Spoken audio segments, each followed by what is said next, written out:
Malappuram മുന്നിയൂരിൽ 5ാം class വിദ്യാർത്ഥി 7ാം class വിദ്യാർത്ഥി ക്രൂരമായി മർദ്ദിച്ചുവെന്ന് പരാതി. വെളിമുക്ക് AUP സ്കൂളിലെ വിദ്യാർത്ഥിക്കാണ് മർദ്ദനമേറ്റത്. കഴിഞ്ഞ മാസമാണ് ഈ സംഭവം. പരിക്കേറ്റ കുട്ടി ഇപ്പോഴും ആശുപത്രിയിൽ ചികിത്സയിൽ.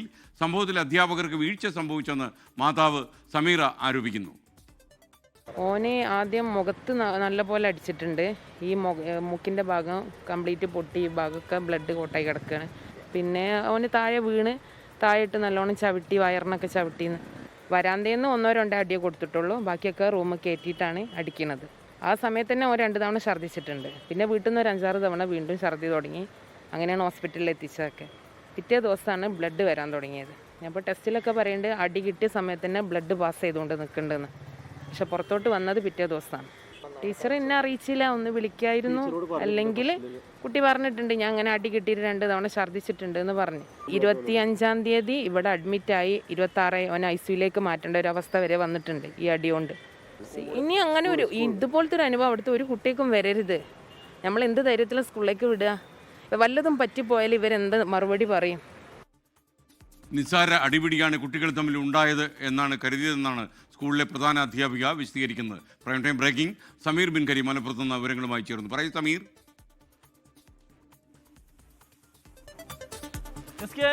ഇക്കഴിഞ്ഞ 24-ാം തീയതിയാണ് വെളിമുക്ക് AUP സ്കൂളിലെ 5ാം ക്ലാസ് വിദ്യാർത്ഥിക്ക് ക്രൂരമായ മർദ്ദനമേറ്റത്. സ്കൂളിലെ തന്നെ 7ാം ക്ലാസ് വിദ്യാർത്ഥി ക്രൂരമായി മർദ്ദിച്ചു എന്നുള്ളതാണ് ഇതുമായി ബന്ധപ്പെട്ട് കുട്ടി വ്യക്തമാക്കിയിട്ടുള്ളത്. അന്ന് മുതൽ ഈ കുട്ടി ആശുപത്രിയിൽ ചികിത്സയിലാണ്. 24 മുതൽ ഇന്ന് വരെ ഈ കുട്ടിക്ക് ആശുപത്രിയിൽ നിന്നൊരു മോചനം ലഭിച്ചിട്ടില്ല എന്നുള്ളതാണ് എടുത്തു പറയേണ്ടിയിരിക്കുന്ന ഒരു കാര്യം. കുട്ടിയുടെ വായിൽ നിന്ന് നിരന്തരമായി ബ്ലഡ് പുറത്തേക്ക് വരുന്നു എന്നുള്ളതാണ് ഇതുമായി ബന്ധപ്പെട്ട് മാതാപിതാക്കൾ വ്യക്തമാക്കിയിട്ടുള്ളത്. ഈ ക്ലാസ്സിൽ സ്കൂളിലുണ്ടായിരുന്ന എന്തോ പ്രശ്നത്തിന്റെ പേരിൽ ഈ 7ാം ക്ലാസ് വിദ്യാർത്ഥി, ഈ 5ാം ക്ലാസ്സിൽ പഠിക്കുന്ന വിദ്യാർത്ഥിയെ ആദ്യം സ്കൂളിന്റെ കോമ്പൗണ്ടിൽ വെച്ച് മർദ്ദിക്കുകയും പിന്നീട് ക്ലാസ് റൂമിലേക്ക് കൊണ്ടുപോയി അതിക്രൂരമായി മർദ്ദിക്കുകയും ചെയ്തു എന്നുള്ളതാണ് മാതാപിതാക്കൾ വ്യക്തമാക്കിയിട്ടുള്ളത്. കുട്ടിയുടെ മുഖത്തും വയറിനുമൊക്കെ ചവിട്ടുകയും നിരത്തി വീണ സമയത്ത് ക്രൂരമായി ബൂട്ടിട്ട് ചവിട്ടി എന്നുള്ളതാണ് മാതാപിതാക്കൾ വ്യക്തമാക്കിയത്. അതിന് പിന്നാലെ ഈ കുട്ടി സ്കൂളിൽ വെച്ച് തന്നെ 2 തവണ ഛർദ്ദിച്ചു. ഇക്കാര്യമൊക്കെ ഈ ടീച്ചറോട് അറിയിച്ചിട്ടും ടീച്ചർ അത് ഗൗരവത്തിലെടുത്തില്ല, വീട്ടുകാരെ അറിയിക്കുക പോലും ചെയ്തില്ല എന്നുള്ളതാണ് ഇതുമായി ബന്ധപ്പെട്ട് മാതാപിതാക്കൾ വ്യക്തമാക്കിയിട്ടുള്ളത്. സ്കൂൾ അധികൃതരുടെ ഭാഗത്ത് കൃത്യമായ വീഴ്ച ഇക്കാര്യത്തിൽ സംഭവിച്ചു എന്ന് ഇവർ ചൂണ്ടിക്കാണിക്കുന്നു.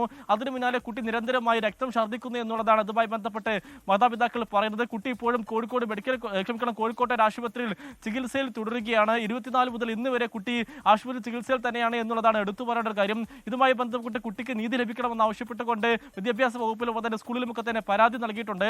ഇതുമായി ബന്ധപ്പെട്ട് സ്കൂളിലെ പ്രധാന അധ്യാപിക പറയുന്നത് സാധാരണഗതിയിൽ സ്കൂളിൽ കുട്ടികൾ തമ്മിലുണ്ടാകുന്ന തർക്കമാണ് എന്നാണ് കരുതിയത്. അതുകൊണ്ടാണ് അത്ര തന്നെ ഗൗരവത്തിൽ എടുക്കാതിരുന്നത് എന്നുള്ളതാണ് ഇതുമായി ബന്ധപ്പെട്ട് ഈ പ്രധാന അധ്യാപിക വ്യക്തമാക്കുന്നത്. പക്ഷേ ഒരു UP സ്കൂളിൽ പോലും ഇത്രയും വലിയൊരു മർദ്ദനം ഉണ്ടാകുന്നു എന്നുള്ളത് ഒരു ഞെട്ടിപ്പിക്കുന്ന കാര്യം തന്നെയാണ്. അതുകൊണ്ട് തന്നെ ഇനിയും ഇത്തരം ഒരു സംഭവം ആവർത്തിക്കാതിരിക്കാൻ ശക്തമായ നടപടി ബന്ധപ്പെട്ടവർക്കെതിരെ വേണമെന്നുള്ളതാണ് ഈ കുട്ടിയുടെ മാതാപിതാക്കൾ വ്യക്തമാക്കുന്നത്. ലോകത്തെവിടെയായാലും ഏത് സമയത്തും 24 വാർത്തകളും ഓഗ്മെന്റഡ് റിയാലിറ്റി പാക്കേജുകളും എക്സ്പ്ലെയിനറുകളും വിശദമായി കാണാൻ ഞങ്ങളുടെ YouTube ചാനൽ നിങ്ങൾക്ക് സബ്സ്ക്രൈബ് ചെയ്യാം.